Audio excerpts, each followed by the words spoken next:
How's it going, guys? Coming back to you guys with another Yerba Mate review. This time we'll be reviewing Anna Park Yerba Mate. I know a little bit about this company. It's a organically grown yerba mate that's found in Mission, Argentina.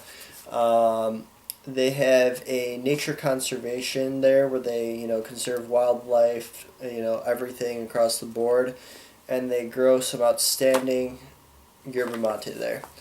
So this has become slowly one of my favorite yerba mates that I've had. Off the bat, when you open up the packaging from your supplier, you'll get this beautiful package of mate. They come in half kilos right now, 500 grams.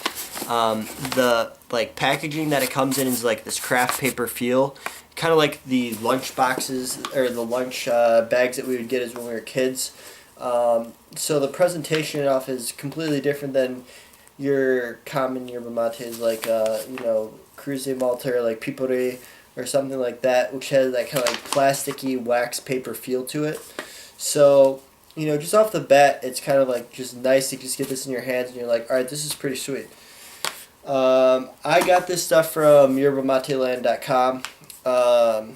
That's pretty much where I get a lot of my mates because I usually only drink Cruz de Malta, which is my primary yerba mate, and then Anna Park I've fallen in love with, so Anna Park. But they also have it, I believe, on Amazon, and I believe they also have it on... I'm sure there's a few other yerba mate websites that have it. You just have to Google it. And I think Whole Foods might carry it as well. I also first heard about this mate from Tim Ferriss. It's one of his favorite yerba mates. So I found out about mate through him. So, there's his favorites are Cruz D and then Anna Park. So I finally have had the pleasure of trying Anna Park, and I'm extremely glad that I did. The cycle of this mate is pretty short. I would say short to medium length. But the flavors that you get out of it, the flavor profiles are absolutely incredible. Let's talk about the cut here.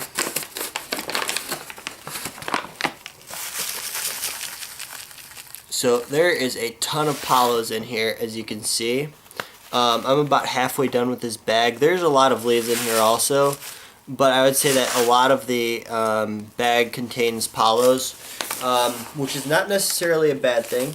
A lot of people like, their pure leaf brands and whatnot, but I think that Anna Park has a healthy balance between the two, which allows for a very sweet mate that has a, medium to short cycle, but packs an astounding flavor out of it. So, that being said, let's take a little drink out of this here. I'm drinking this at about 145 degrees. I've noticed that the sweet spots between the temperatures are about anywhere from 140, which is on the cold side. I haven't been usually drinking it around that temperature. I usually drink it around either anywhere from 145 to 152. Anything hotter than that, it starts to get kind of bitter, changes the flavor profile of it. But if you are into that kind of stuff, you like more bitter mates, you can drink this hotter. I'm drinking it out of the Circle of Drink Energy Cup, I believe this is. Springtime here. I love the vibrant green color.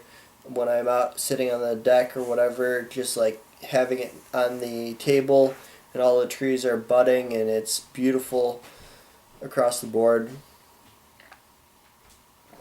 The first notes that I get out of it are an apple flavor. That's really the first thing that just comes to mind off the bat.